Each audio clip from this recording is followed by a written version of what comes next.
Alam mo ba ang sekreto ng swerte at kasaganaan? Noong unang panahon sa China, may isang makapangyarihang nilalang na nilikha ng langit, si Pixiu. Isang nilalang na kahawig ng leon na may pakpak. Kilala siya sa pagiging matakaw sa ginto at pilak.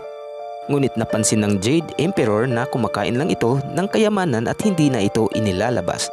Kaya't isinara niya ang bahagi ng katawan ni Pixiu upang ang yaman ay pumasok lamang at hindi na makalabas. Mula noon naging simbolo si Pixiu ng swerte, kasaganaan at proteksyon. Naniniwala ang marami na kapag suot mo ang Pixiu necklace, inaakit nito ang pera, tinataboy ang malas at tinutulungan kang manatiling nakafocus sa iyong mga layunin sa buhay. Ang pagsusuot ng Pixiu necklace ay hindi lang basta pampaganda. Ito ay isang makasaysayang anting-anting na sinasabing ang swerte ay dumadating sa mga handa at ang kayamanan ay dumarapo sa mga determinado.